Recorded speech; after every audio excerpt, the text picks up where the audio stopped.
Pas aku ngantor ya, aku masih ngantor. Terus awalnya dulu tahu autoimun tuh gimana. Itu Agustus 2023. Aku inget banget waktu itu dana pertengahan tahun itu anakku dua, bapakku itu masuk ICU karena diabetes, pendarahan di otak. Nah, karena gantian opnam, terus ibuku juga opnam. Gak tahu kenapa saat itu tuh, karena mungkin kita gantian jaga di rumah sakit ya. Terus stres juga, mungkin aku juga banyak pikiran. Jadi stresnya itu lebih bukan dari stres pekerjaan, tapi lebih ke dalam urusan rumah tangga ya.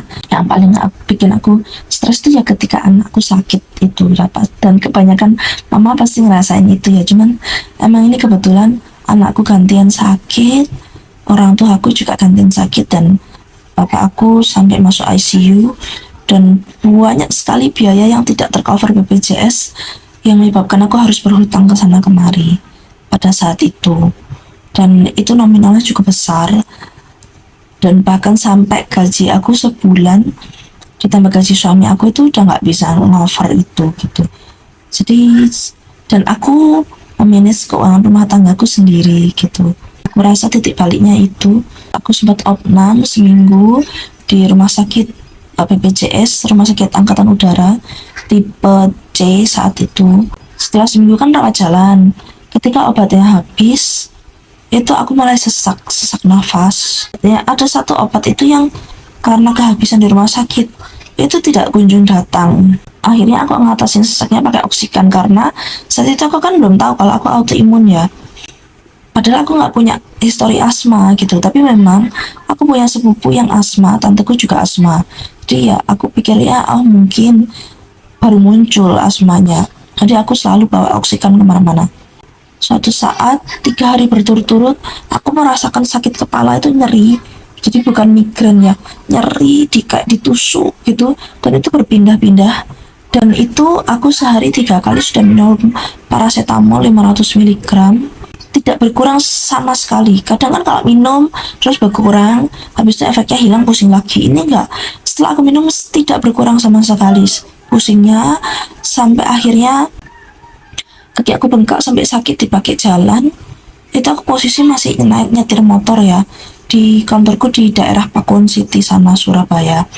Nah, aku ingat banget itu 17 Agustus, harusnya aku upacara di Pakuwon City, tapi karena aku benar-benar gak bisa jalan lagi karena saking sakitnya kaki aku, ya udah. Padahal itu nggak boleh, itu wajib harusnya upacara 17 Agustus. Tuh akhirnya aku ikut upacara online, masih Pak Jokowi presidennya. Terus tepat jam 3-an aku mulai sesak nafas. Aku biarin aja karena kadang setelah ngatur nafas pakai oksigen itu berkurang. Tapi sampai setengah 4 kurang 10 sekitar itu sesaknya makin menjadi, ditambah pusing dan aku ngeliyeng, terus rasa kayak mau muntah gitu, nggak karu-karuan pokoknya. Dan itu benar-benar sudah nggak tertahankan. Akhirnya aku minta dibawa lagi ke IGD sama suami aku, naik sepeda motor, aku gonceng. Di daerah rumahku itu nggak ada becak, kalaupun ada itu susah carinya, dan rumahku itu sangat-sangat busuk, becak nggak bisa masuk. Jadi ya udah naik sepeda motor, aku peluk erat suami aku gitu. Begitu sampai IGD, karena keluhanku itu nyari kepala hebat, diagnosa dokter IGD adalah ada something sama kepalaku kan. Tapi di rumah sakit nggak ada MRI, nggak ada CT scan. Jadi aku dirujuk ke rumah sakit tipe B, tempat aku kontrol sekarang gitu. Dan ya puji Tuhan setelah dites semua, tes urin, tes darah, CT scan, USG juga. Setelah aku dirawat 3 hari 2 malam, itu aku sempat udah pucat juga, sampai transfusi darah. Setelah tes urin ditemukan bahwa aku ada bocor ginjal, dan itu yang nyebabin kakiku bengkak. Terus akhirnya aku dipasang kateter, pasang infus juga untuk ngelontorin cairan yang berlebih itu. Setelah dites, tes RF. Nah, ada keluhan apa lagi? Ada nyeri dada nggak? Oh iya ada. Dan memang aku ngerasain nyeri dada itu mulai SMP, tapi nggak terus-terusan. Biasanya setelah aku ingat-ingat itu ketika aku stres, ketika aku ngerasa nggak bisa, dan itu aku baru ngerasa nyeri dada. Dan aku pernah itu SMA, aku ngerasa nyeri sekali, sakit banget rasanya dada aku itu, sampai aku tuh bener-bener gak bisa nafas, sampai aku lemes dan aku cuman bisa naruh kepalaku di meja dan tanganku aku gantungin gitu aja.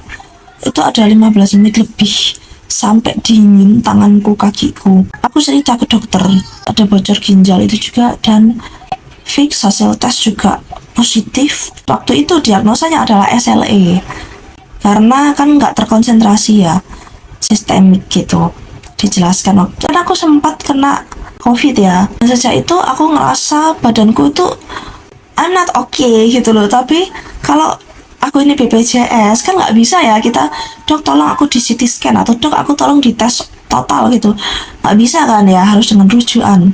Jadi sering kali aku pulang, terus weekend juga aku tuh cuma tidur aja di kamar. Suami aku tuh, ya kan namanya orang nggak tahu ya, suami aku tuh, "Ma gimana sih? Dari tadi kok tidur aja?" kayak gitu-gitu. Terus, "Ini loh rumahnya berantakan, bla bla bla bla." Tapi beneran aku tuh lemes banget, nggak ada tenaga gitu. Nah, aku cerita ke dokter aku. Dan ketika dokter aku bilang aku autoimun, terus jelasin, suamiku tuh langsung berkaca-kaca, langsung meluk aku. Dia bilang, maaf ya, maaf gitu.